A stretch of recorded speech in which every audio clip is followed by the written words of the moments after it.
Savais-tu que dans la Bible, la polygamie n'est pas interdite? Oui, vu que vous aimez bien quand on vous prend des exemples concrets, des choses avec lesquelles vous êtes le plus à l'aise, je vais vous parler de la polygamie en Afrique, mais je vais d'abord vous parler de la polygamie dans la Bible afin que nombreux d'entre vous, vous puissiez comprendre le sens de ma vidéo. Abraham, par exemple, il avait Sarah, il avait Agar. Jacob avait Léa et Rachel. Il n'avait pas que Léa et Rachel, il avait d'autres femmes. Reste avec moi, je vais te dire pourquoi est-ce que je prends ces exemples-là. Qui étaient ces personnes dans la Bible, dans les histoires de la Bible? Qui était Abraham, qui était Jacob, qui était David, qui était Salomon? David, par exemple, avait plusieurs épouses aussi. Salomon avait 700 femmes. Oui, il avait 700 épouses et 300 concubines. Waouh, c'est beaucoup, non? Maintenant, tu vas te demander pourquoi est-ce que je te parle de ces hommes-là. Tout simplement parce que ces hommes sont présentés comme des patriarches, donc comme des figures importantes, comme des personnes bénies, comme des hommes bénis tout simplement, ou comme des figures d'autorité. Retiens bien ce que je suis en train de te dire parce que ça va être très important pour la suite de la vidéo. Voici où les choses commencent à se corser. Voici ce qu'on ne vous dit pas. Quand on parle de polygamie dans la Bible, voici ce qu'on ne te dit pas. Ces hommes n'étaient pas polygames parce qu'ils le voulaient. Non. Ces hommes étaient polygames parce qu'ils en avaient la capacité. C'est différent. Ils n'ont pas été polygames parce qu'ils avaient envie d'être polygames. Ils ont été polygames parce qu'ils en avaient la capacité. Et je vais t'expliquer de quelle capacité il est question ici. Premièrement, il est important de savoir que cette capacité ne se résumait pas à l'argent. Il n'est pas question de capacité financière ici. Reste avec moi, je t'amène quelque part.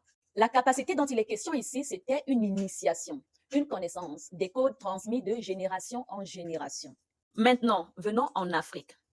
Tout comme les sociétés bibliques, seuls les chefs, les patriarches, les grandes figures d'autorité. Et quand je parle d'autorité, si je parle d'autorité spirituelle, seules les personnes dans certains rangs spirituels avaient l'autorisation d'être polygames. Et la raison est simple. Pourquoi?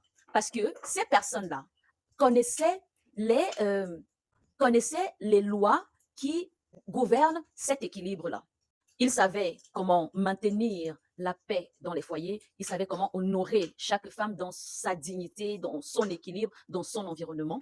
Mais surtout ici, ils savaient protéger chaque enfant dans ses droits. Reste avec moi, reste là, tu vas comprendre quelque chose que personne ne vous enseigne. La polygamie n'était donc pas un privilège, non, comme ça l'est aujourd'hui. C'était une responsabilité que seuls certains hommes avaient la capacité, avaient le pouvoir de porter. Et ce qui est important, c'est que vous devez retenir que ces hommes avaient le pouvoir de porter ça, mais pas que. Ces hommes étaient formés à porter cette responsabilité. Ces hommes étaient formés, pas vos plaisantins qu'on a dehors là. Maintenant, je pense que la question que vous allez me poser en commentaire, c'est de savoir pourquoi est-ce que les familles polygames sont souvent des lieux de souffrance, de jalousie, de conflit. La réponse est simple. Parce qu'on a gardé la pratique, mais on a oublié les codes.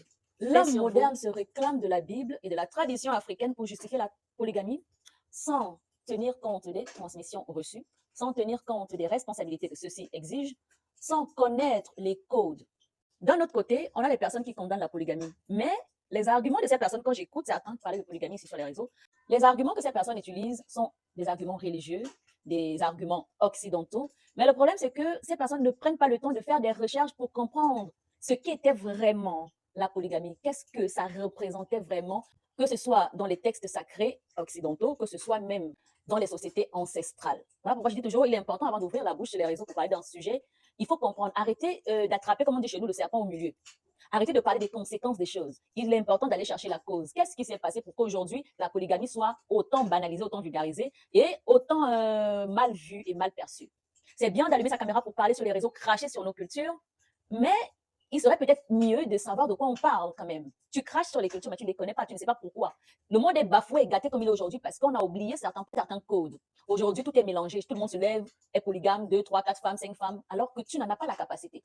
Ni émotionnelle, ni spirituelle. Tu n'en as aucune capacité. Tu n'as pas le droit même d'avoir plusieurs femmes. Tu n'es pas chef, tu n'es pas quelqu'un d'important. Dès que tu as un petit salaire, de 3 à 4 chiffres, tu t'en vas ramasser une, deux, trois femmes. Ça devient des lieux de conflit parce qu'en fait, on a banalisé.